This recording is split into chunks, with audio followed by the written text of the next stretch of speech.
उपोषण सोडण्याआधी त्यांनी सरकारला इशारा दिलेला आहे। सरकारला त्यांनी त्यांची जी मागणी आहे ती मागणी मान्य करावी आणि 13 ऑगस्ट पर्यंत सरकारला वेळ दिलेला असून 13 ऑगस्ट पर्यंत आमच्या सगळ्या मागण्या मान्य कराव्यात असं देखील मनोज जरांगे यांनी म्हटलेलं आहे। तर अखेर 6व्या दिवशी मनोज जरांगे पाटलांनी आपलं उपोषण स्थगित केलेलं आहे। मराठा समाज बांधवांच्या उपस्थितीत आणि कुटुंबाच्या उपस्थितीत त्यांनी हे उपोषण स्थगित केलंय। सलाईन लावल्यानं उपोषणाला काहीच अर्थ नाही असं म्हणत त्यांनी हे उपोषण स्थगित केलेलं आहे। तर जरांगे पाटलांनी सरकारला पुन्हा 1 महिन्याचा वेळ वाढवून दिलेला आहे। 13 ऑगस्ट पर्यंतचा वेळ दिलेला असून 13 ऑगस्ट पर्यंत आमच्या मागण्या मान्य करा अशी विनंती जरांगे पाटलांनी सरकार समोर केलेली आहे। अखेर मनोज जरांगे पाटलांनी 6 दिवसांनंतर आपलं उपोषण सोडलेलं आहे। खरं तर आपण पाहिलं असेल याआधी जेव्हा मनोज जरांगे पाटलांनी उपोषण सोडले त्यावेळेला सरकारचं शिष्टमंडळ असेल किंवा नेते मंडळी त्या ठिकाणी उपस्थित असतात। मात्र आज मनोज जरांगे पाटलांनी सगळ्या मराठा समाज बांधवांच्या आणि कुटुंबाच्या उपस्थितीत हे उपोषण सोडलेलं आहे।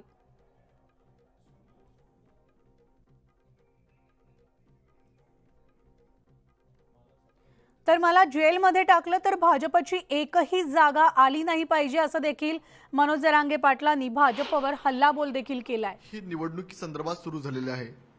देवेंद्र फडणवीस यांचा मी बिमोड करेल आणि जर मला जेलमध्ये टाकलं तर भाजपचा एकही उमेदवार तुम्ही निवडून देऊ नका असं ते चॅलेंज करतात, आव्हान देत आहेत। या संदर्भात बोलण्यासाठी आपल्यासोबत आहेत भाजपा आमदार प्रसाद लाड। सर, काय सांगाल? मनोज जरांगे पाटील यांची दिवसेंदिवस भाषा बदलताना पाहायला मिळते, काय विषय? मराठा आरक्षण मिळालं पाहिजे ह्या त्यांच्या मताशी सर्व आम्ही एकमत आहोत, पण ज्या पद्धतीमध्ये समाजाच्या आरक्षणाचा विषयाला राजकारणाकडे घेऊन जाण्याचा प्रयत्न मनोज दादाचा चाललाय तो अतिशय चुकीच्या पद्धतीतला आहे। जो विषय सुटू शकतो तो सोडवायचा नाही आणि त्याची राजकीय पोळी भाजत बसायचा हा उद्योग चाललाय हा त्यांनी बंद केला पाहिजे। समाजकारणाकडून राजकारणाकडे यायचं असेल तर हिम्मत असेल तर त्यांनी राजकारणातच यावं। मला अटक केली तर मी बघून घेईन, मला अटक केली तर मी पाडून टाकीन। तुम्हाला काय मुघलांनी बेलपत्र दिले का की तुम्ही हे करा म्हणजे हे होईल? हा छत्रपतींचा महाराष्ट्र आहे। या छत्रपतीच्या महाराष्ट्रात सर्वांना समान अधिकार, रयतेचं राज्य आहे। तुम्ही 2013 साली जी चूक केली तेव्हा आम्ही सांगितलं होतं का फडणवीसांनी सांगितलं होतं? तेव्हा फडणवीस मुख्यमंत्री पण नव्हते, त्यावेळेचा पृथ्वीराज चव्हाणांचं सरकार होतं। त्यामध्ये तुम्ही कोणाला तरी फसवलं, त्याची केस 11 वर्षानंतर उभी राहिली, कोर्टाने तुम्हाला पैसे भरायला सांगितले तर त्यामध्ये फडणवीसांचा हात, म्हणजे न्यायालयावरही तुमचा विश्वास नाही। जजही मॅनेज झाले असं तुमचं म्हणणं आहे, म्हणजे तुम्ही आता मुघलांच्या पुढे जायला लागलात। हा तुमचा अहंकार आहे।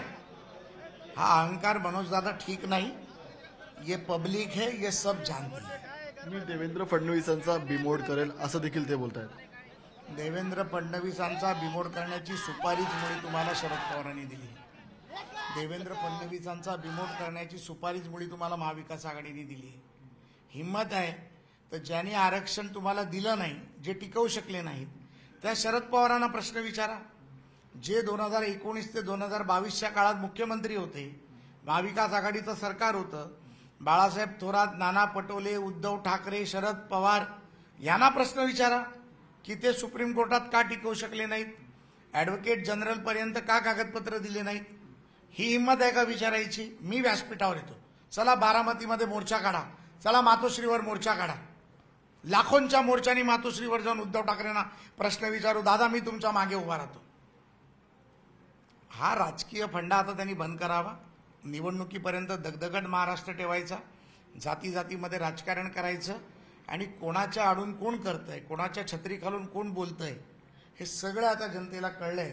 त्यामुळे त्यांनी बोलत असताना भाषा आणि दिशा ही ठरवायला पाहिजे। त्यांचा बोलवतं धनी कोण आहे? कुणाच्या आडून सगळा कार्यक्रम सुरू आहे? मी सांगितलं ना, त्यांची संपूर्ण राजकीय भाषाच ही महाविकास आघाडीची भाषा। मुख्यमंत्री लाडकी बहीण योजनेला महाविकास आघाडीने विरोध केला, मुख्यमंत्री लाडका भाऊ योजनेला महाविकास आघाडीने विरोध केला, पिंक रिक्षाला महाविकास आघाडीने विरोध केला। ज्या योजनेतून करोडो आमच्या लेकरांना, आमच्या बहिणींना, आमच्या मातांना, आमच्या भगिनींना वार्षिक 36,000 रुपये एका घरात, 1,500 रुपये एका महिलेला, म्हणजे 2 महिलांना एका घरात 3,000 रुपये, 36,000 रुपये.